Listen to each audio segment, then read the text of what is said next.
विश्वका धेरै मुलुकहरूमा जस्तै नेपालमा पनि महिला र पुरुष बीच ठूलो विभेदको अवस्था छ। यहाँको सामाजिक, आर्थिक, शैक्षिक, राजनीतिक, प्रशासनिक लगायतका सबै क्षेत्रमा पुरुषको तुलनामा महिलाको पहुँच ज्यादै न्यून रहेको छ। हो, यिनै महिलाको क्षमता वृद्धि गर्न गोल्डन आई टेलिभिजनको यो हो कार्यक्रम महिला सशक्तिकरण।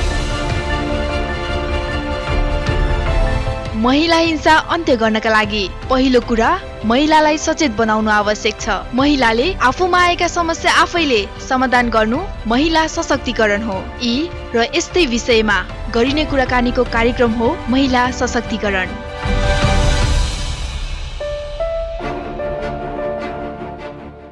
नमस्कार दर्शकबिन, तपाईँ यति बेला हेर्दै हुनुहुन्छ गोल्डन आई टेलिभिजन र कार्यक्रम रहेको छ महिला सशक्तिकरण र साथमा उपस्थित भइसकेको छु तपाईँहरूकै कार्यक्रम प्रस्तुता ऋतु श्रेष्ठ। हरेक हप्ताको बुधबार बेलुकी 8 बजे र पुनः प्रसारण बिहिबार बिहान 8 बजे हुने यो कार्यक्रममा हामी समाजमा रहनुभएका विभिन्न महिला व्यक्तित्वहरूलाई निम्ताउने गर्छौँ र उहाँहरूसँग रहेर उहाँहरूसँग गरिएका कुराकानीहरू तपाईँहरू समक्ष प्रस्तुत गर्ने गर्छौँ। र यसै विषयमा अलि पछिल्लो क्रममा हेर्ने हो भने महिलाहरू अगाडि बढेको चाहिँ हामीले देख्न सकिन्छ। विभिन्न क्षेत्रमा चाहिँ महिलाहरूको पहुँच पुगेको हामीले देख्न सकिन्छ र विशेषतः पर्यटकीय क्षेत्रमा महिलाको पहुँच कस्तो रहेको छ र साथसाथै राजनीतिक क्षेत्रमा पनि महिलाको पहुँच कस्तो रहेको छ भन्ने कुराहरू हामीले आगामी श्रृङ्खलाहरूमा पनि हामीले तपाईँहरू समक्ष दर्शाएका थियौँ र आजको यो श्रृङ्खलामा पनि यही विषयमा रहेर चाहिँ हामी कुराकानी गर्नेछौँ। र यसै क्रममा आजको श्रृङ्खलामा मसँग हुनुहुन्छ अखिल नेपाल महिला सङ्घको केन्द्रीय सदस्य र साथसाथै महिला पर्यटन व्यवसायी मञ्चको सल्लाहकार ज्यू चाहिँ हुनुहुन्छ आज मसँग, देवका पहाडीज्यू।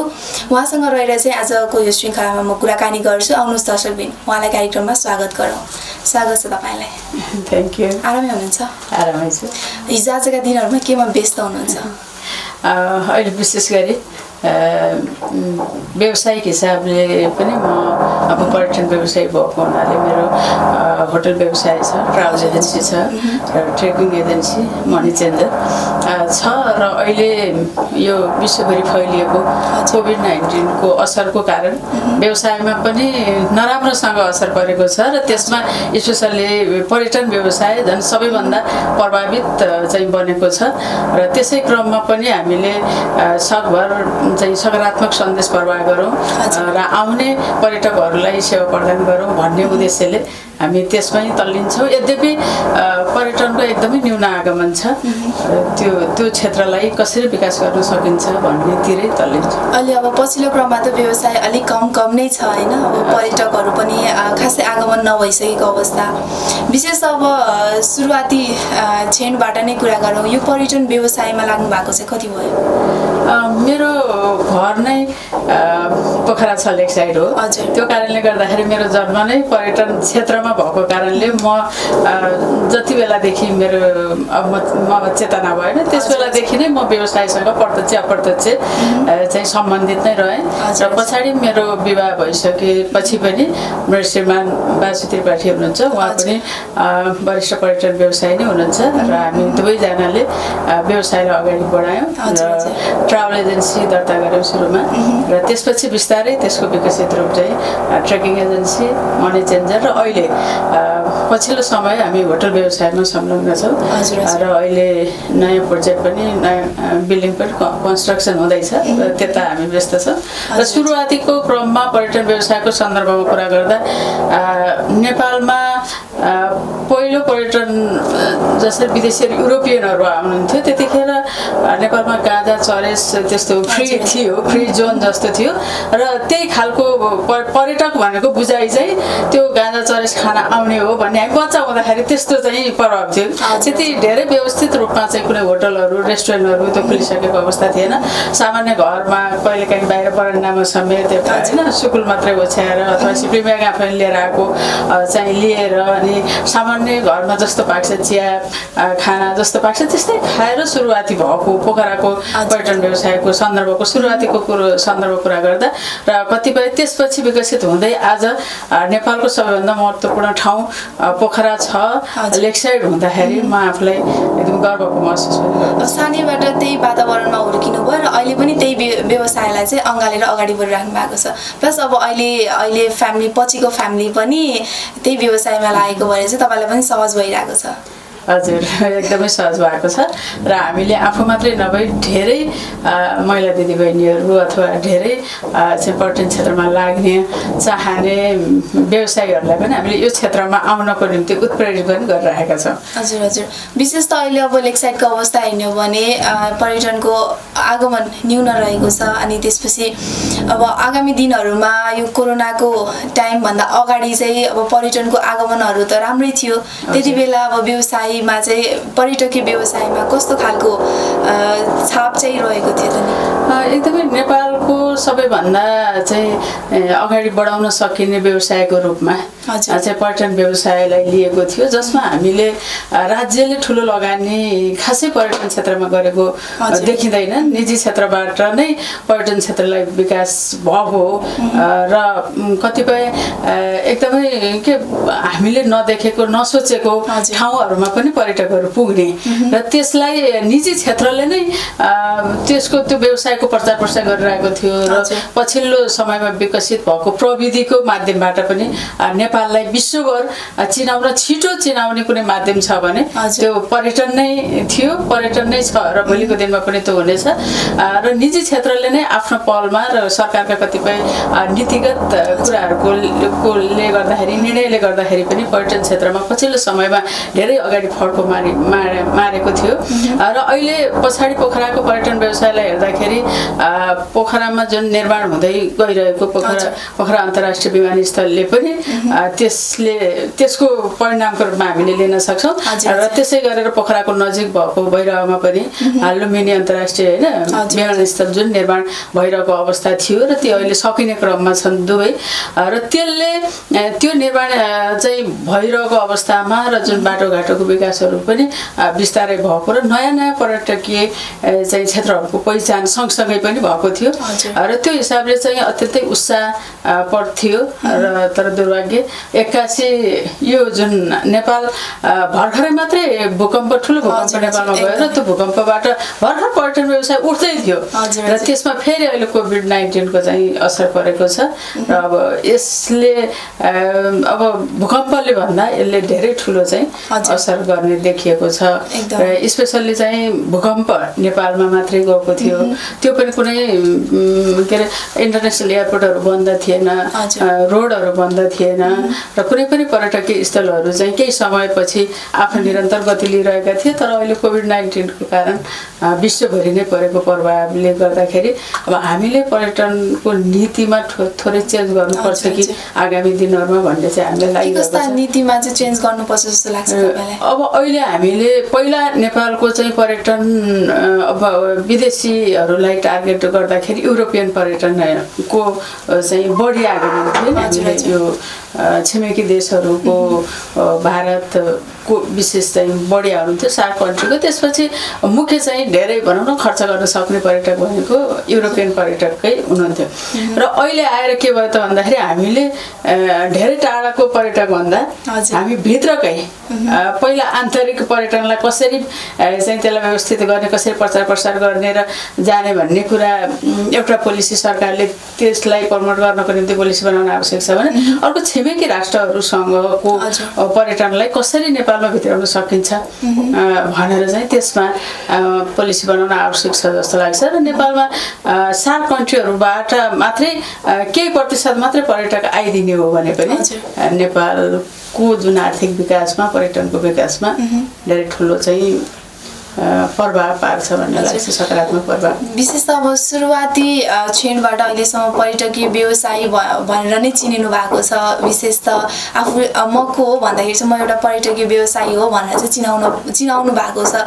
सुरुवाती क्षणबाट अहिलेसम्म के कस्ता समस्याहरू चाहिँ भोग्नु भयो त नि? पर्यटकीय व्यवसायी भइरहँदाखेरि के कस्ता समस्याहरू चाहिँ भोग्नु पर्यो तपाईँले? अब सुरुवाती क्षणमा पर्यटकहरू आगमनसँगै पर्यटकलाई जुन दिने सेवा सुविधाको चाहिँ अभाव थियो। हजुर। र अहिले आएर निजी क्षेत्र र सरकारी क्षेत्रबाट पनि धेरै पर्यटकलाई दिन सकिने सेवाहरू प्रदान गर्न सक्ने जुन क्षमता विकास भइरहेको छ। तर त्यसमा चाहिँ अब पर्यटक अहिलेको विभिन्न मारले गर्दाखेरि अब त्यो सेवा दिन सक्ने अवस्थामा आउनुपर्ने पर्यटकको सङ्ख्या आएको छैन, एउटा समस्या। र अर्को समस्या भनेको पर्यटन कस्तो सेन्सिटिभ बिजनेस र सानो विश्वको कुनै कुरामा हुने सानो घटनाले पनि नेपालको चाहिँ पर्यटनमा असर पार्ने।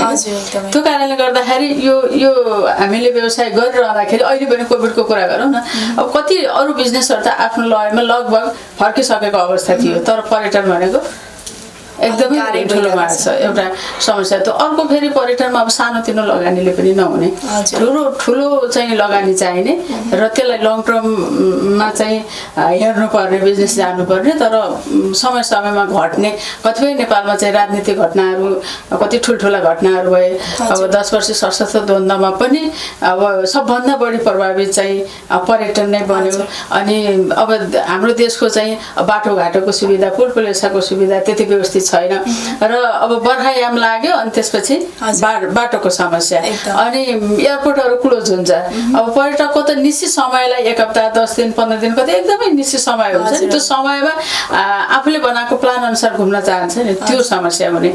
अब कतिपय चाहिँ अब विशेष गरी पोखरामा चाहिँ एडभेन्चर टुरिज्म पनि महत्त्वपूर्ण हो, विदेशीहरू आउने। अब त्यसमा ट्रेकिङ ट्रेलहरूको व्यवस्थित नहुने, अनि अब कतिपय त्यहाँ अब म आफै चाहिँ ट्रेकिङ जाँदाखेरि के अरे एबिसी ट्रेक जाँदाखेरि पनि कस्तो लाग्यो भने अब इमर्जेन्सी बिरामी भयो भने उसलाई कसरी उद्धार गर्ने त भन्ने कुरा। बिचबिचमा त्यस्तो हेल्प पोस्टहरूको होइन सुविधाहरू, अब फोन गर्ने बित्तिकै हेलिकप्टरको सुविधाहरू त्यो पनि अब कमी, अहिले पनि कमी छ।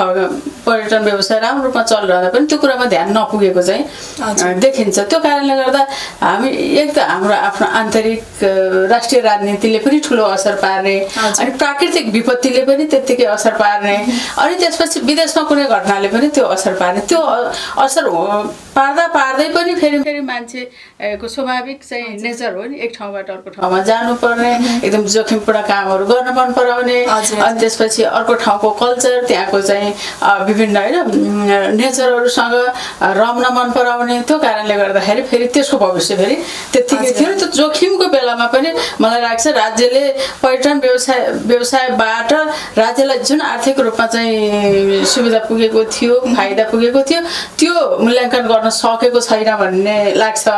तर पर्यटन व्यवसायबाट राज्यलाई मूल्याङ्कन नहुँदा पनि धेरै ठुलो चाहिँ प्रभाव, महत्त्वपूर्ण चाहिँ प्रभाव पारेको हो। र पर्यटन व्यवसाय चलिरहँदाखेरि त्योबाट साइड धेरै अरू बिजनेसहरू पनि त्यही स्तरमा चाहिँ विकास हुन सक्ने चाहिँ अवस्था हो।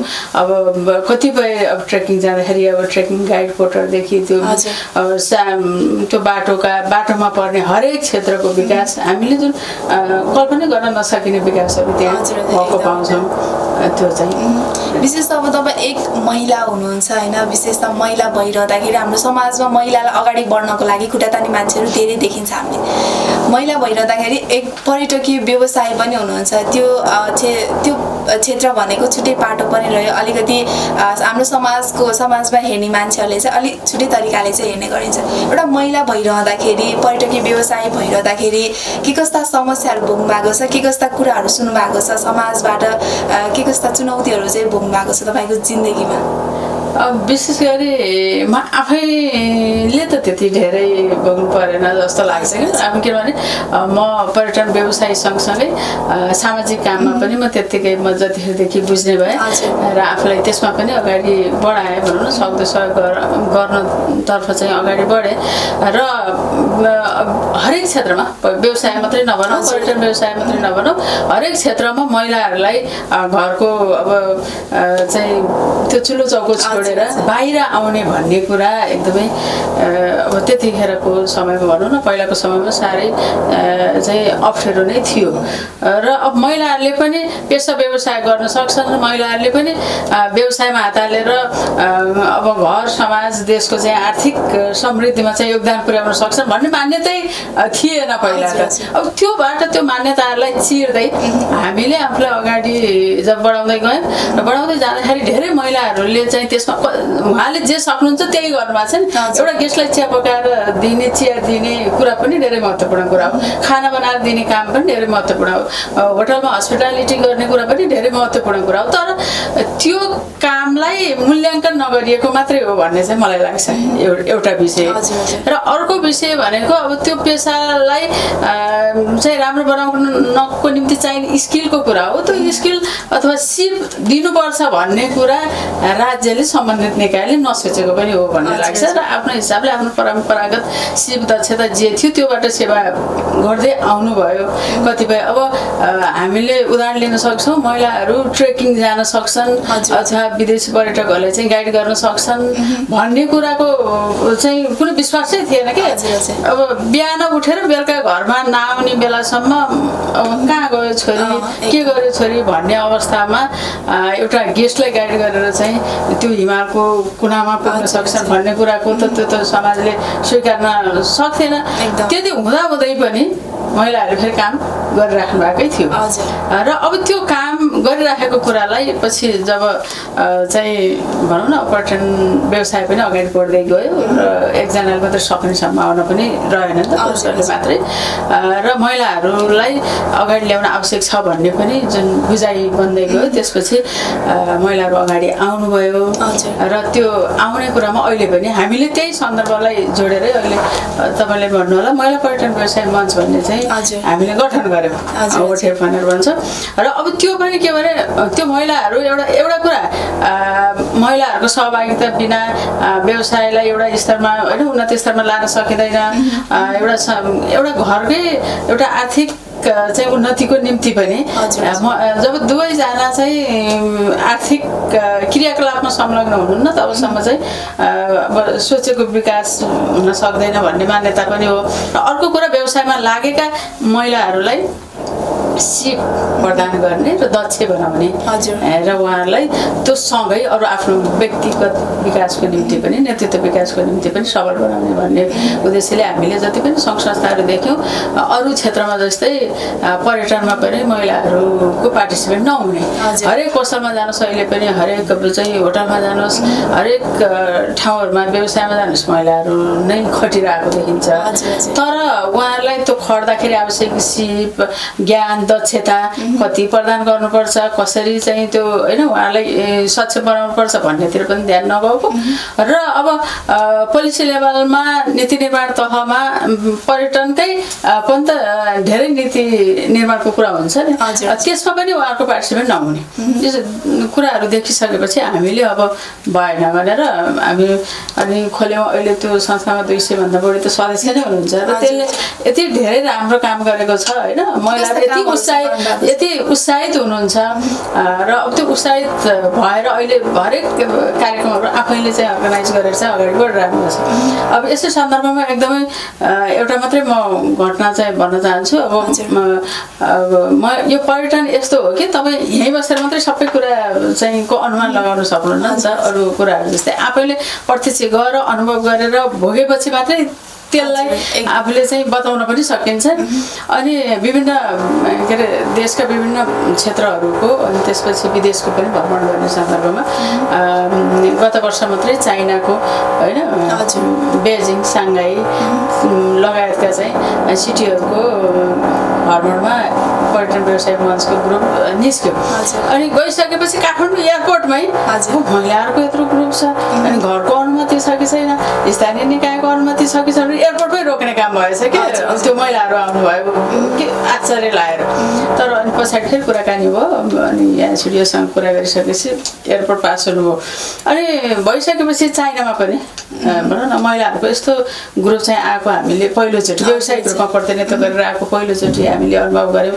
एकदमै राम्रो रहेछ भन्ने कुरा चाहिँ त्यहाँ पनि एकदमै खुसी हुनुभयो। मैले भन्न खोजेको के भन्दाखेरि त्यो जब व्यवसाय हामीले चाहिँ संस्था गठन गऱ्यौँ त्यसपछि त्यो कामसम्म पनि आफै गर्न सक्षम हुनुभयो र स्थानीय लेभलमा अब यहीँको सवालमा चाहिँ उहाँहरू हरेक वर्ष हाइकिङ नयाँ नयाँ ठाउँहरूको पर्यटकीय क्षेत्रको हाइकिङमा आफै ग्रुप चाहिँ जाने काम हुन्छ अनि ट्रेकिङ अनि त्यसपछि अस्ति मात्रै हामी पर्वतको झिल्ली बरेङ भन्ने होमस्टे चाहिँ गएर आयौँ होइन। त्यसपछि अघिल्लो साल यही लुवाङ घलेको चाहिँ होमस्टेमा जानुभएको थियो अनि त्यसपछि लमजुङ घलेगाउँ लगायतका थुप्रै पर्यटकीय स्थलहरू विभिन्न अब होमस्टे सञ्चालन गर्दा त्यहाँ देखिएका समस्या त्यहाँ महिलाहरूको सहभागिता होइन त्यहाँ सरकारले ध्यान पुर्याउनु पर्ने कुराहरू के त्यो सबै कुराहरू चाहिँ गरिराख्नु भएको छ र विभिन्न ट्रेनिङहरू सञ्चालन गर्ने र सामाजिक काममा पनि विभिन्न ठाउँमा जाने राहत वितरण गर्ने सहयोग गर्ने त्यो कुराहरूलाई पनि अगाडि आएर विशेष अब तपाईँ पर्यटकीय क्षेत्रमा विभिन्न ठाउँमा पनि पुगेको अवस्थामा चाहिँ त्यहाँ यो लेक साइड बाहेक बाहिरी पर्यटकीय क्षेत्रमा चाहिँ महिलाको संलग्नता महिलाको अवस्थाहरू चाहिँ कस्तो देख्नुभयो तपाईँहरूले? अब विशेष गरी हाम्रो पर्यटन व्यवसाय भन्ने बित्तिकै सुरुमा विकसित भएको पर्वतीय क्षेत्रकै भनेर माउन्टेन क्षेत्रमा बेसी हो र अब त्यसमा अब जस्तै क्लाइम्बिङको कुरा गरौँ हाम्रो पासाङ लामा शेर्पा जुन चाहिँ सगरमाथा चढ्नुभयो भने सबै विश्वकै गौरवको एउटा विषय छ। उहाँ सगरमाथा चढिरहँदाखेरि धेरै ट्रेकिङ गाइड अथवा पोर्टर चाहिँ महिलाहरू हुन्थ्यो कि धेरै। अहिले पनि तपाईँ अब जात विशेषको कुरा पनि हुनसक्छ शेर्पा जातिहरूमा पुरुष मात्रै होइन धेरै महिलाहरू त्यहाँ चाहिँ ट्रेकिङ गाइड पोर्टर हुनुहुन्छ। अनि त्यसपछि अब माउन्टेनतिर अझ त्यहाँ त धेरै महिलाहरू नै त्यो किचनमा जानुभयो भने सबै महिलाहरू नै त्यहाँ काम गरिरहनु भएको हुन्छ र त्यहाँ धेरै चाहिँ अब कामदारहरू पाउन चाहिँ गाह्रो हुन्छ नि, स्टाफहरू हुनुहुन्न र ट्रेकिङ गाइडको जसले गाइड गरेर जानुहुन्छ जसले चाहिँ पोर्टर भएर जानुहुन्छ उहाँहरू नै किचनमा पस्ने त्यो त्यहाँ काम गर्ने महिलाहरूसँगै चाहिँ त्यो किचनमा सहयोग गर्ने आफूले लगेको गेस्टहरूलाई चाहिँ त्यो सबै मिलेर त्यो गेस्टलाई सेवा प्रदान गर्ने हो र हरेक ठाउँमा चाहिँ महिलाहरूकै पार्टिसिपेन्ट हामीले चाहिँ त्यहाँ धेरै देख्छौँ क्या। यद्यपि अघि नै मैले कुरा त्यसमा उठाइसकेको थिएँ कि त्यो महिलाहरूले गरेको योगदानको कुनै राज्यले मूल्याङ्कन गरेको छैन, त्यो गर्नु आवश्यक छ एउटा विषय। र अर्को विषय भनेको जुन गरिराख्नु भएको छ आफ्नो परम्परागत सिप दक्षता जे छ त्यही गर्नुभएको छ र अब अहिले चाहिने विकसित अवस्थामा चाहिने उहाँलाई तालिम के हो त नि, कस्तो खालको चाहिँ अब खाना एउटा चिया नै बनाउने पनि कसरी हो त नि होइन, खाना नै बनाउने कसरी हो भन्ने कुरा त्यो सिप चाहिँ सरकारले दिएको छैन, त्यति मात्रै हो। तर आफ्नो हिसाबले गर्ने काम त एकदमै तपाईँ अहिले पनि माउन्टेन क्षेत्रतिर जानुहोस् महिलाहरू नै हो त्यहाँ खटिरहने। अब तपाईँ सम्मान गर्नको निम्ति अब के अरे नाच गान बेलुका हुन्छ नि रमाइलो गर्ने पनि कसले महिलाहरू समयहरू नै हुनुहुन्छ। अब सबै त्यो मलाई त त्यो महिलाहरू कहीँ कमी हुनुहुन्छ जस्तै लाग्दैन कि जाँदै गए पनि मैले पुगेको महिलाहरू धेरै सहभागी भएको चाहिँ। विशेष त अब तपाईँ यसरी हिँडिरहँदाखेरि महिलाहरूको सहभागिता भइरहेको अवस्था चाहिँ बताउनु भयो। महिलाहरूको अवस्था विशेष त पर्यटकीय व्यवसायमा महिलाहरूको संलग्नता छ, तर पनि महिलाहरू पर्यटकीय व्यवसायमा सुरक्षित हुनुहुन्छ त? त्यो पनि एउटा मलाई कस्तो लाग्छ भने पहिला त्यो कन्सेप्ट थियो, हजुर कन्सेप्ट थियो, तर अहिले चाहिँ त्यो बिस्तारै अब मैले त्यसो भनिरहँदा फेरि अब महिला हिंसाका घटनाहरू यति धेरै घट्दा त्यो होइन होला भन्ने पनि लाग्न सक्छ, तर त्यो फरक बाटो हो। तर चाहिँ अहिले चाहिँ महिलाहरू सुरक्षित हुनुहुन्न भन्ने चाहिँ अब मलाई त्यति धेरै चाहिँ लाग्दैन कि, किनभने आत्मविश्वासको साथ चाहिँ लाग्नु पर्यो जानु पर्यो। र हामी चाहिँ अब म महिला सशक्तिकरण नेपालको चाहिँ त्यतिखेर कमिटीमा पनि थिएँ जुन इडब्ल्युएन, त्यसले चाहिँ धेरै ट्रेकिङ गाइड आफैले चाहिँ तालिम दिएर आफैले धेरै ट्रेकिङ गाइड उत्पादन गरेर अहिले धेरै कम्पनी नै खोल्ने भइसक्नु भएको छ, कम्पनीको ओनर भइसक्नु भएको छ दिदीबहिनीहरू होइन। त्यो कारणले गर्दाखेरि जोखिम त जुनसुकै क्षेत्रमा पनि हुन्छ, अझ चाहिँ पर्यटकीय क्षेत्रमा बढी जोखिमपूर्ण हो र त्यो जोखिमलाई पनि चाहिँ के भन्छ त्यसलाई पनि म जित्न सक्छु भन्दै महिलाहरू दह्रो आत्मविश्वासका साथ त्यहाँ लाग्नु भएको कारणले गर्दाखेरि अब जोखिम छैन भनेर त म भन्दिनँ, तर जोखिम नभएको क्षेत्र कतै पनि छैन।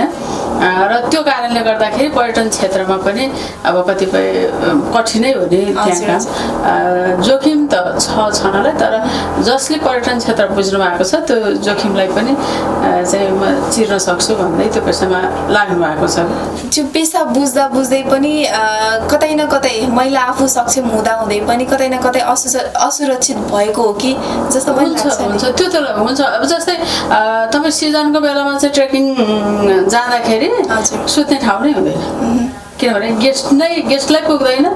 अब त्यो अब जसले चाहिँ लिएर जानुभएको छ, गाइड गर्नुभएको छ, पोटर होइन भरियाको रूपमा चाहिँ त्यहाँ जानुभएको छ भने त्यहाँ होटलै पुग्दैन, रुम नै पुग्दैन।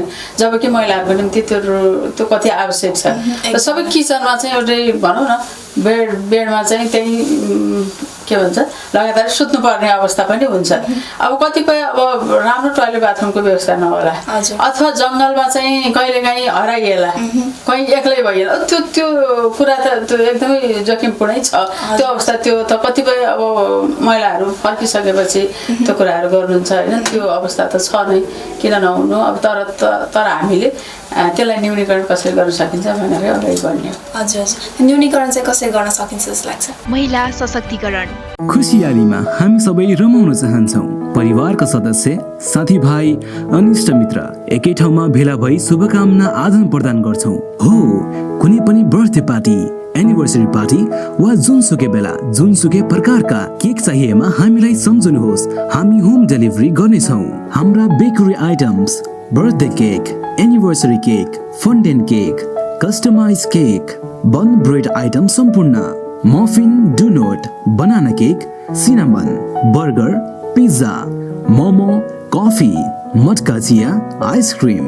सम्पर्क फटाफट बेकरी उद्योग, पोखरा 13 भद्रकाली, पोखरा फाइनेन्स सँगै। Phone number 9848311552, 9821610018। Proprietor Tej Gurung. CG Brows and Nails Training Institute, Chibledunga, Pokhara, opposite to Vishal Bazar. Our services: nail extension and refill remove, eyelash extension, eyelash lifting, microblading, manicure pedicure, full body waxing, bikini wax, makeup, facial treatment, hair care, hair color, haircut and more. Join our courses: nail technician, microblading, manicure pedicure, eyelash extension, eyelash lifting, makeup and hairstyle with hairbrush makeup, haircut, full body wax including bikini wax, micropigmentation. CG Brows and Nails Training Institute, Chibledunga, Pokhara, opposite to Vishal Bazar. Contact 061536430 and 461974, 9826104628 and 9856026492.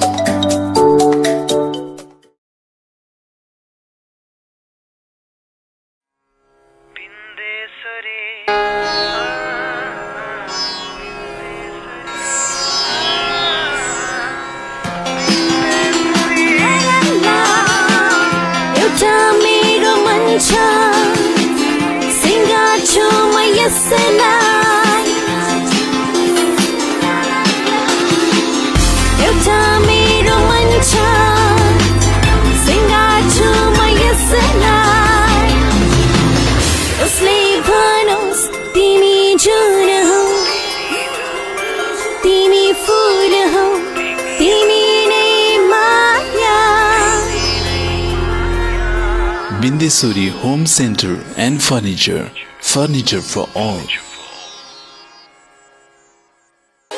लेखनाथको मुटु अर्घौचोक अनि अर्घौचोकमा अवस्थित विशाल agro stores. तपाईँ हाम्रो दैनिक जीवनमा अति आवश्यक पर्ने ताजा तरकारी, फलफूल, खाद्यान्न लगायत सम्पूर्ण सामानहरू चाहिएमा हामीलाई सम्झनुहोला। हाम्रा सेवाहरू दूध, दही, खाद्यान्न तथा ताजा लोकल तरकारी, फलफूल, सुपथ तथा होलसेल मूल्यमा पाइनुका साथै होम डेलिभरीको पनि व्यवस्था रहेको छ। साथै सम्पूर्ण पार्टी प्यालेसको सहजतालाई मध्यनजर गर्दै सम्पूर्ण सामानहरू सुपथ मूल्यमा डेलिभरी गरिने जानकारी पनि गराउँदछौँ। विशाल एग्रो स्टोर्स, पोखरा 27, लेखनाथ चोक। प्रोपाइटर विष्णु लामिछाने। सम्पर्क 98560 33822, 98560 81768 र 98058 66215। के तपाईँ नयाँ घर बनाउँदै हुनुहुन्छ? यदि हुनुहुन्छ भने ढुक्क भएर एडी ट्रेडर्सलाई सम्झिनुहोस्। हामी तपाईलाई गुणस्तरीय सामान उपलब्ध गराउनेछौँ। हाम्रा सेवाहरू टोयलेट तथा बाथरुमका लागि आवश्यक सामानहरू जस्तै कमोड, धारा, बेसिन, पाइपहरू, घर बनाउँदा आवश्यक पर्ने सम्पूर्ण हार्डवेयरका सामानहरू पाइनुका साथै प्लम्बर पनि उपलब्ध गराइन्छ। सम्पर्क एडी ट्रेडर्स, पोखरा 10 राम बजार, कालिका चोक। Phone number 061 432 551, 98 161 83 577, 98 460 35 282। Proprietor Hari Dulal.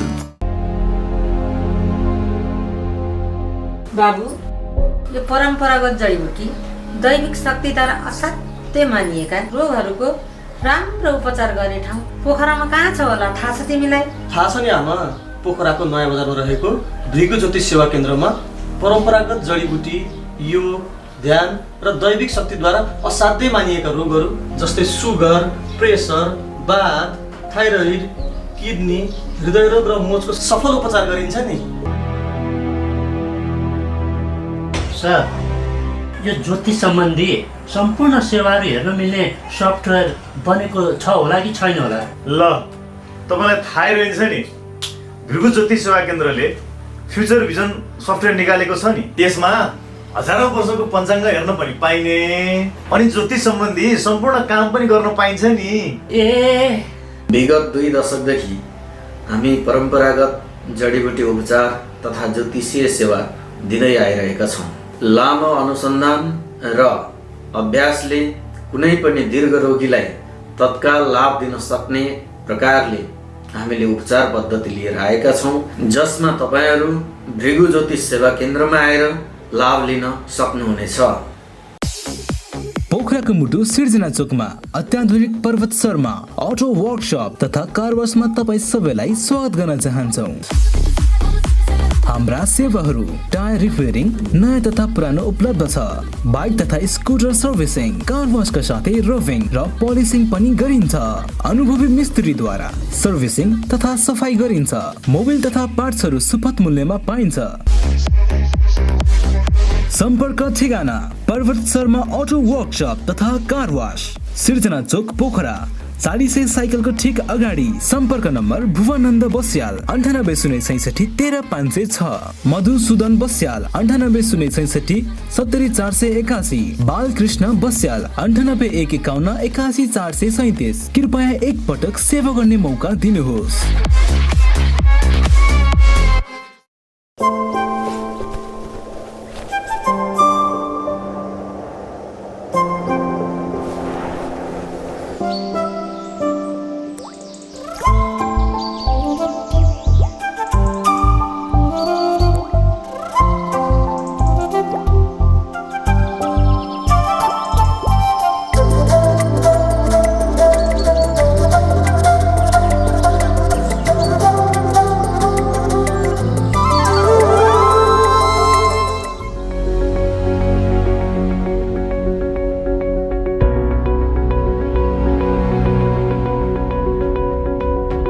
Experience of the purity of nature.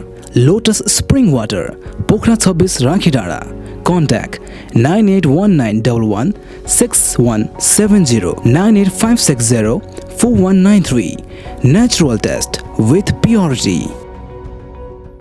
आजको लगानी भविष्यको सुनिश्चितता, सुन्दर अनि आकर्षक व्यक्तित्व देखिनका लागि रेखा सुन चाँदी पसल। हाम्रा सेवाहरू रानीहार, मिनिहार, सिक्री, चोकर, छड्के तिलहरी, कण्ठगेडी, नौगेडी, कटारे गेडी, फुलगेडी, चन्द्रहार, हमले माला, बीज बन्दा, सिरफुल, चन्द्रमा क्लिप, औँठी, कर्की बिया, औँठी बेरुवा, औँठी छापा, कुसे औँठी, पाउजु, बिच्छी कङ्गन, चुरा, बाला, हात्ती पुच्छर बाला, ठुला साना पञ्चरत्न, तिलहरी, जन्तर, पेङ्लिङ, साथै तयारी सुनका आकर्षक गहनाहरू, चाँदीका गर गहना तथा सामानहरू अर्डर अनुसारको गर गहना, राशि अनुसारको बहुमूल्य रत्न पत्थरहरू चाहिएमा हामीलाई सम्झनुहोस्। रेखा सुन चाँदी पसल, बगर 1, Pokhara. Phone number 061 536 452, 98 041 35 504। Proprietor Amrit Gahatraj. सपना, लगन, मेहनत, साधना, समर्पण, सफलता, खुशी, सौभाग्य, सुन्दरता, खेलका लागि आत्मविश्वास, सुनका लागि विश्वास। कमल सुनचाँदी दोकान प्राली। हामी कहाँ सम्पूर्ण डिजाइनका सुन चाँदी तथा हीरा जडित गरगहनाहरू पाइनुका साथै अर्डर अनुसार तयार पनि गरिन्छ। पुराना सुनसँग नयाँ गरगहना साटफेर तथा खरिद बिक्री गर्नका लागि कमल सुन चाँदी दुकान प्राली, न्यू रोड पोखरा, साङ्ग्रिला बैंकबाट एक घर माथि, कफी बिया सँगै। हाम्रो सेवा म्याग्दीको बेनी बजारबाट पनि सञ्चालन भइरहेको छ। सम्पर्क 061 521 558, मोबाइल नम्बर 98 576 40 911। पोखराको मुटु चिप्लेढुङ्गामा अवस्थित Himalayan garden market Chipledhunga Nepali Congress party कार्यालय सँगै हाम्रा सुविधाहरू: निशुल्क पार्किङको व्यवस्था, बाल उद्यानको सुविधा, बाबु नानीहरू खेल्नका लागि फराकिलो र सुरक्षित स्थान, झरना, प्राकृतिक मनोरम दृश्यको अवलोकनको लागि विशेष सुविधा, सस्तो र सुलभ मूल्यमा गुणस्तरीय वस्तुहरूको उपलब्धता, खाजा र मनोरञ्जनको लागि शान्त, सफा र सुरक्षित स्थानको उपलब्धता, व्यवसाय साथै सभ्य र उत्कृष्ट व्यवहारको पहिचान। हिमालयन गार्डन मार्केट उत्कृष्ट स्थान। सीमित सटरहरू मात्र बाँकी रहेकाले इच्छुकहरूले तुरन्तै सम्पर्क गर्नुहोला। सम्पर्क Himalayan garden market, Chipledhunga 4, Pokhara, Kaski. Mobile number 98 460 32 154। महिला सशक्तिकरण न्यूनीकरण चाहिँ कसरी गर्न सकिन्छ जस्तो लाग्छ? अब सक्ने भनेको त अब हरेक ठाउँमा अब जसले अब होटल व्यवसाय सञ्चालन गर्नुहुन्छ अब त्यो गर्ने ठाउँमा पनि महिलाहरूको निम्ति छुट्टै व्यवस्था गर्नुपर्छ। अलि क्षमता, होटलहरूको क्षमता विकास पनि गर्नु पर्यो। एउटा कुरा त्यो चाहिँ भयो। अर्को कुरो अब त्यहाँ जाने अब तालिमहरू धेरै कुराहरू चाहिँ सिकाएर ट्रेन बनाएर चाहिँ त्यहाँ पठाउनु पर्यो। अनि अब त्यही हो, राज्यले चाहिँ उनीहरूको चाहिँ के भन्छ इन्सुरेन्सको व्यवस्था हुनु पर्यो। बाटोघाटोमा कति लड्ने हुन्छ, कति के हुन्छ, अब त्यो हिसाबले चाहिँ राज्यले चाहेको अवस्थामा त्यहाँ हेलिकप्टर पुर्याइदिने अथवा स्वास्थ्यको व्यवस्था गरिदिने धेरै कुराहरू चाहिँ त्यहाँ जोडिन आउँछ। विशेष त अब तपाईँ एउटा राजनीतिज्ञ व्यक्ति पनि हुनुहुन्छ अनि अब पर्यटकीय व्यवसाय पनि हामीले भर्खरै कुरा जनाइसक्यौँ र राजनीति र यो व्यवसायलाई चाहिँ एकैसाथ अगाडि चाहिँ लिएर आइराख्नु भएको छ। कसरी समय मिलाउनुहुन्छ, कसरी अगाडि लिएर आइराख्नु भएको छ? यो पनि नेपालको सन्दर्भमा र हामी जुन समाजमा छौँ त्यो समाजको यथार्थमा उभिएर कुरा गर्दाखेरि धेरै जटिल कुरा हो। र म स्कुलको स्कुल जीवनदेखि नै म अलिकति मेरो परिवार पनि राजनीति परिवारै भएको हुनाले म त्यसबाट प्रभावित थिएँ। मेरो बुवा नै राजनीतिमा संलग्न हुनुहुन्थ्यो। त्यो कारणले गर्दाखेरि अब स्कुलमा हामी जतिखेर स्कुल पढ्थ्यौँ त्यतिखेर राजनीतिमा पञ्चायती व्यवस्था थियो र त्यो व्यवस्था अन्त्यको निम्ति भनेर जुन हाम्रो अगुवा हाम्रो अभिभावकहरूले थालेको आन्दोलनको हामी जानी नजानी पछि हिँड्यौँ र पछाडि त्यसलाई बुझ्दै गयौँ र बुझ्दै गएर राजनीतिमा चाहिँ अब सुरुमा व्यवसायमा भन्दा पनि राजनीतिमै बढी चाहिँ स्कुल लाइफमा, विद्यार्थी लाइफमा त्यता चाहिँ संलग्न भएको अवस्था हो। र अब त्यतालाई अब सबैभन्दा ठुलो कुरो इच्छा शक्ति पनि हो, कसरी त्यसलाई चाहिँ दुईटालाई व्यवस्थापन गर्ने भन्ने कुरा। र हामी महिलाहरूको त अरू थप जिम्मेवारी पनि हुन्छ। विवाह गरिसकेपछि घरमा फेरि अब छोराछोरी व्यवस्थापनको कुरा हुन्छ, घर व्यवस्थापनको कुरा हुन्छ, त्यो थुप्रै छ। र मैले त अझ स्कुल कलेजमा पढाउँथेँ पनि म कति 14-15 वर्ष मैले कलेजमा प्राध्यापन पनि गरेको। र अब थुप्रै शैक्षिक संस्थाहरूमा नेतृत्वदायी भूमिकामा रहेर पनि काम गरेँ। निवर्तमान म जनप्रिय बहुमुखी क्याम्पसको सल्लाहकार के अरे अहिले उपाध्यक्ष पनि थिएँ होइन। धेरै ठाउँहरूमा सामाजिक उत्तरदायित्व पनि वहन गरिरहेको छु। र त्यसमा अब विशेष गरी राजनीतिक क्षेत्र र व्यावसायिक क्षेत्र भनेको अब दुईटा फरक पार्ट हो। तर मलाई मेरो बुझाइ के थियो भने आफू आर्थिक रूपमा सक्षम नभइकन राजनीतिमा पनि सक्षम हुन सकिँदैन अथवा अडिरहन सकिँदैन। महिलाहरूको सशक्तिकरणमा सबैभन्दा पहिलो शर्त भनेकै आर्थिक रूपमा ऊ सक्षम हुनैपर्छ भन्ने मेरो बुझाइ थियो। र यो बुझाइ हुँदाहुँदै पनि मैले आर्थिक क्षेत्रलाई कम चाहिँ भनौँ न प्रायोरिटी, सेकेन्ड प्रायोरिटी र राजनीतिक क्षेत्रलाई चाहिँ फर्स्ट प्रायोरिटी दिएरै म अगाडि बढेको हो। र त्यो बिचका अरू थुप्रै जिम्मेवारी त त्यो कारणले पनि आएका जिम्मेवारी भयो। अनि त्यो कारणले गर्दा म राजनीतिक क्षेत्रलाई जतिखेर त्यतिखेर आवश्यक पनि थियो जस्तो लाग्छ कि केही बुझेका अलिकति चेतना भएको महिलाहरू अगाडि बढ्नुपर्छ र धेरै महिलाहरूलाई चाहिँ त्यहाँ ल्याउनुपर्छ भन्ने चेतनाले त्यो काम गरिरहेको थियो। र अब व्यावसायिक क्षेत्रमा मेरो श्रीमान पनि व्यावसायिक रूपमा चाहिँ पहिल्यैदेखि नै टुरिज्मतिरै लाग्नुभएको हुनाले मलाई त्यो सपोर्ट चाहिँ त्यता थियो। र मैले व्यवसायलाई कम चाहिँ हेरिरहँदा पनि त्यो व्यवसाय अगाडि बढ्न सक्ने अवस्था चाहिँ थियो। मैले त्यो कारणले दुईटालाई त्यसै म यता थोरै समय हुँदा मैले व्यवसायलाई पनि निरन्तरता दिएँ, व्यावसायिक क्षेत्रलाई। र अझ मेरो भूमिका भनेको व्यावसायिक क्षेत्रलाई आफ्नो व्यवसायलाई निरन्तरता दिँदै र त्यो व्यवसायमा लाग्ने महिलाहरूकै सशक्तिकरणमा मेरो ध्यान धेरै गयो कि त्यो महिलाहरूलाई कसरी सशक्तिकरण गर्न सकिन्छ, कसरी त्यो व्यवसायलाई राम्रो गर्न सकिन्छ भन्ने कुरा सिकाउने होला भन्नेतिर मेरो त त्यता पो ध्यान गयो क्या। अब विशेष त एक महिलालाई अहिले त हाम्रो समाजमा धेरै परिवर्तन आइसकेको छ, किनकि अब विशेष त सहरी क्षेत्रमा भनौँ न धेरै परिवर्तन आएको छ, तर पनि ग्रामीण क्षेत्रमा अझै पहिलाको जस्तै समस्याहरू, पहिलाको जस्तै कुराहरू चाहिँ हामीले देख्न सकिन्छ, सुन्न पनि सकिन्छ। अब विशेष त एक महिलालाई आफ्नो चुलो चौको घरको व्यवहारहरूदेखि लिएर घरबाट बाहिर निस्किनको लागि चाहिँ कतिको अप्ठ्यारो छ, समाजमा फैलिनको लागि चाहिँ कतिको गाह्रो भइरहेको छ कि सहज नै छ, के लाग्छ तपाईँलाई? यो एकदमै महत्त्वपूर्ण प्रश्न सोध्नुभयो अहिलेको परिवेशमा। र कुनै पनि महिलाहरूलाई यद्यपि होइन हामीलाई पनि धेरै जटिल हो कि सबै महिलाहरूको कुरा गर्दाखेरि हामी आफूलाई पनि त्यो घरभित्रको व्यवस्थापन गरेर अनि बाहिरको राजनीतिमा व्यवस्थापन गरेर व्यावसायिक रूपमा व्यवस्थापन गर्ने भन्ने कुरा कम चुनौतीपूर्ण कुरा होइन कि। अनि त्यसमा फेरि समाजले के खोज्छ, समाजले त्यो जुन बिहानदेखि बेलुकासम्म पुरै टाइम चाहिँ राजनीतिक, सामाजिक क्षेत्र, आर्थिक क्षेत्र भनेर बाहिर हिँडेको पुरुषको चाहिँ भन्दा अझ उत्कृष्ट खोज्छ क्या समाजले, त्यो खोज्छ, त्यो अपेक्षा गर्छ। तर एउटा महिलालाई के हुन्छ, त्यो घरको सबै कुराहरू व्यवस्थापन गरेर फेरि बाहिर गएर त्यो पुरुषसँग प्रतिस्पर्धा गरेर उत्कृष्टता हासिल गरेर अनि आफूलाई चाहिँ म सक्षम छु है भनेर देखाउनु पर्ने, स्थापित हुनुपर्ने अब त्यो अवस्था छ एकातिर भने। अब कतिपय अवस्थामा चाहिँ पुरुषहरूले महिलाहरूलाई अगाडि ल्याउनको निम्ति, सशक्तिकरण गर्नको निम्ति, राजनीतिक, आर्थिक, सामाजिक क्षेत्रमा चाहिँ स्थापित गर्नको निम्ति पनि फेरि धेरै महत्त्वपूर्ण योगदान गरिराख्नु भएको छ। त्यो एउटा बाटो भयो। र अर्को अब ग्रामीण क्षेत्र भनौँ न, अब कतिपय परिवेशमा चाहिँ महिलाहरूलाई अगाडि आउनको निम्ति चाहे राजनीतिक होस्, चाहे सामाजिक क्षेत्र होस्, चाहे व्यावसायिक क्षेत्र होस्, आउनको निम्ति निकै नै चुनौतीपूर्ण छ।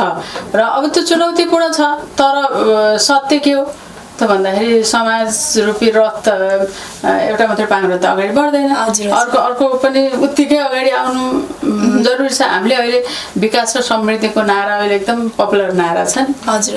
त्यो विकास र समृद्धिको नारालाई अगाडि ल्याइरहँदाखेरि समाजको अहिले नेपालको 68 सालको चाहिँ जनगणना अनुसार 51.5% त महिलाहरूको सङ्ख्या छ। अब त्यो आधाभन्दा पनि बढी सङ्ख्यालाई घरभित्र थन्क्याएर अनि घरको आर्थिक उपार्जनको कामबाट टाढा राखेर अनि अगाडि नल्याइ त त्यो अगाडि समाज जानै सक्दैन। देशको समृद्धि र विकासको कुरा हामीले कुरा कल्पना मात्रै हुन जान्छ। त्यो कारणले अहिले बाध्यात्मक परिस्थिति पनि के छ, यदि राष्ट्रलाई अगाडि लैजाने हो, विकास र समृद्धिलाई अगाडि लैजाने हो भने त्यो महिलाहरूलाई हरेक हिसाबले सक्षम र सबल बनाउन आवश्यक छ।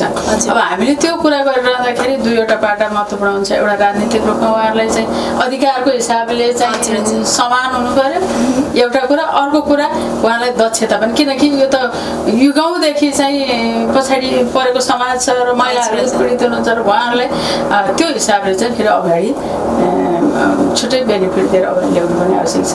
र अहिले राज्यले चाहिँ फेरि त्यसमा धेरै नीति निर्माण तहमा अहिले बनेको नयाँ संविधानमा चाहिँ महिलाहरूको पक्षमा धेरै कुराहरू लेखिएका छन्।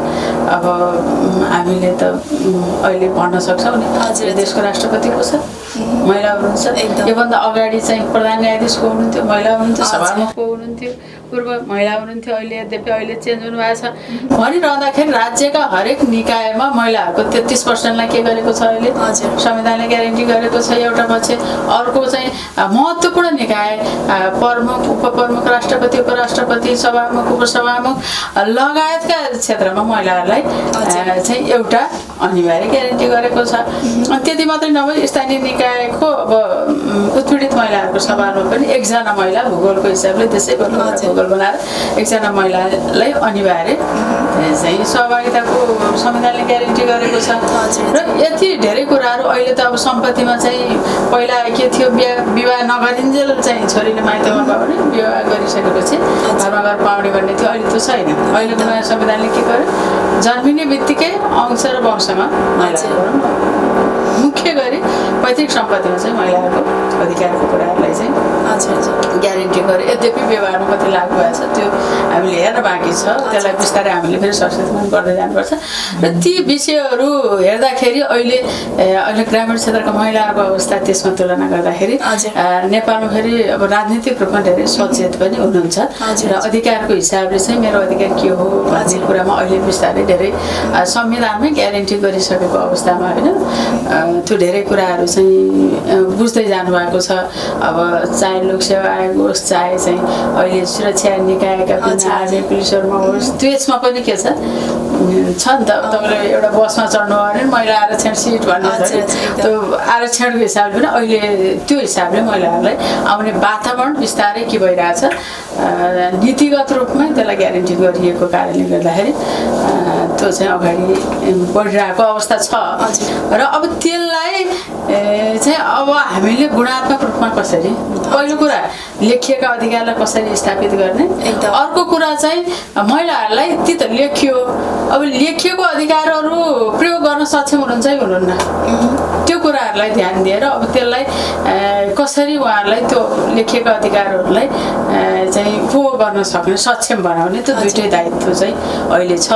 त्यो भएर अब ग्रामीण क्षेत्रमा काम गर्ने अब भनौँ न अब विभिन्न अवस्थाका महिलाहरूलाई चाहिँ हामीले यी अधिकारहरू स्थापित गरिरहँदा त्यसलाई लिन सक्ने क्षमता अभिवृद्धि गर्ने अहिलेको तत्काल आवश्यक हो भन्ने लाग्छ। र यो फेरि अहिले हामीले अहिले भर्खरै आर्थिक मात्रै हुने कुरा त होइन, त्यसलाई बिस्तारै अगाडि चाहिँ लैजानुपर्छ। बिस्तारै अब यो कुराहरू गरिरहँदाखेरि अहिलेको परिप्रेक्ष्यमा हेरिरहँदाखेरि राजनीतिक क्षेत्रमा र व्यावसायिक क्षेत्रमा अहिले तपाईँ संलग्न हुनुहुन्छ, यो दुईटा क्षेत्रमा चाहिँ आगामी दिनहरूमा हाम्रो महिलाको अवस्था चाहिँ कस्तो देख्न सक्ने सम्भावना चाहिँ देख्नुहुन्छ तपाईँले? म एकदम आशावादी मान्छे हो। हरेक कुरामा मैले नकारात्मक भन्दा सकारात्मक कुरा मात्रै हेर्छु क्या, किनकि अब नकारात्मक सँगसँगै आउने पार्ट हो नि त। हामीले हिजो त्यहाँ अभाव थियो र पो हामीले त्यसलाई चाहिँ त्यो अभावलाई न्यूनीकरण गर्नुपर्छ अथवा चाहिँ त्यो ल्याकलाई चाहिँ होइन पुरा गर्नुपर्छ भन्नेतिर चाहिँ मैले सधैँ सोच्छु। त्यो कारणले गर्दाखेरि राजनीतिक क्षेत्रमा पनि व्यावसायिक क्षेत्रमा पनि एकदम महिलाहरूको भविष्य चाहिँ राम्रो छ। अहिले तपाईँ हरेक ब्याङ्कहरूमा जानुहोस् स्टाफको महिलाहरू देख्नुहुन्छ क्या, कतिपय ब्रान्च त महिलाहरूले मात्रै चलाउनु भएको छ। कति हस्पिटलहरूमा जानुहोस् तपाईँले के देखिन्छ महिला डक्टरहरू पुरै होइन स्पेसलिस्ट नै महिलाहरू हुनुहुन्छ। युनिभर्सिटीमा हरेक क्षेत्रमा चाहिँ टिचरको भनौँ न प्रोफेसरको महिलाहरू नै हुनुहुन्छ। त्यो हिसाबले गर्दाखेरि अहिले यति धेरै महिलाहरूलाई शिक्षामा पनि ठुलो लगानी परिवारले गरेको छ होइन। अब छोरा र छोरी समानै हो भन्ने हिसाबले शिक्षामा लगानी गरिराख्नु भएको कति चाहिँ अभिभावकहरू हुनुहुन्छ। र त्यो कारणले गर्दाखेरि आउने दिनहरू चाहिँ एकदमै चाहिँ महिलाहरूको निम्ति, महिला सहभागिताको निम्ति र आर्थिक क्षेत्रमा महिलाहरूको संलग्नता एकदमै बढ्दै जान्छ जस्तो लाग्छ मलाई। अब त्यो हुँदाहुँदै पनि हामीले देख्ने अब जस्तै राज्यले सबै कुरामा ग्यारेन्टी गरेको छ, संवैधानिक नियोगहरू आयोगहरूमा चाहिँ महिला प्रमुख बनाउँदैन क्या। हजुर, अब ग्यारेन्टी गरेका प्रमुख उपप्रमुख बनाएको छ, तर चाहिँ उपप्रमुखमा मात्रै उम्मेदवार दिएन कि ग्यारेन्टी नगरेको भए त त्यो पनि पाउनु के अरे पाउने अवस्था हुँदैन थियो भने जस्तै अब त्यो त्यति धेरै सम्भावना भविष्य हुँदा हुँदै पनि यी कुराहरूलाई हामीले ध्यान दिन आवश्यक छ र यसले के जनाउँछ त भन्दाखेरि लेखेर पहिला त लेख्नु नै पर्यो संविधानमा अथवा हरेक हिसाबले नीतिगत तहमै त्यो व्यवस्था हुनु पर्यो र त्यो सँगसँगै त्यसलाई प्रयोग गर्ने क्षमतामा पनि विकास गर्नु पर्यो र त्यसको निम्ति राज्यको हामी टप लेभलमा मात्रै खोजेर भने आफ्नो घरमै त्यो कुराहरूलाई के गर्नु पर्यो कार्यान्वयन गर्नु पर्यो क्या एउटा घर घर मिलेर समाज हुने हो टोल हुने समाज हुने राज्य हुने हो त्यो भएर हामी हाम्रो घरमा छोरा र छोरीप्रति कस्तो व्यवहार गर्छौँ बुहारी र छोरीप्रति कस्तो व्यवहार गर्छौँ छोरा होइन र बुहारीप्रति कस्तो व्यवहार गर्छौँ र त्यसले नै समाज कता जान्छ भन्ने कुरा निर्क्योल गर्छ दिशा निर्देश गर्छ त्यो कारणले गर्दाखेरि हामीले घरमा नै त्यो कुराहरूलाई कार्यान्वयन गर्नुपर्छ र अनि सँगसँगै व्यवसाय त अघि नै मैले भनिसकेँ जबसम्म महिलाहरू पेसा व्यवसायमा अथवा आर्थिक उपार्जनमा चाहिँ पहुँच राख्दैनन् र जबसम्म महिलाहरूको चाहिँ सहभागिता त्यो क्षेत्रमा हुँदैन तबसम्म हामीले विकास र समृद्धिको कल्पना गर्न सक्दैनौँ त्यो कारणले गर्दाखेरि शिक्षा प्लस चाहिँ पेसा त्यो भन्छु रोजगारी स्वरोजगार होइन स्वावलम्बी हुने कुराहरूलाई चाहिँ अहिलेको मुख्य चाहिँ पार्ट हो महिलाहरूको सशक्तिकरणको सवालमा चाहिँ मलाई लाग्छ। विशेष त अब पर्यटकीय क्षेत्रमा हेर्नु पर्दाखेरि चाहिँ अहिलेको परिवेशमा हेर्ने हो भने चाहिँ पर्यटकीय व्यवसाय स्थिर रूपमा नै छ। अब आगामी दिनहरूमा चाहिँ पर्यटकीय व्यवसायलाई अझै अगाडि बढाउनको लागि चाहिँ के कस्ता कामहरू गर्ने सोचमा हुनुहुन्छ के कस्ता प्लानिङहरू चाहिँ गर्नु भएको छ?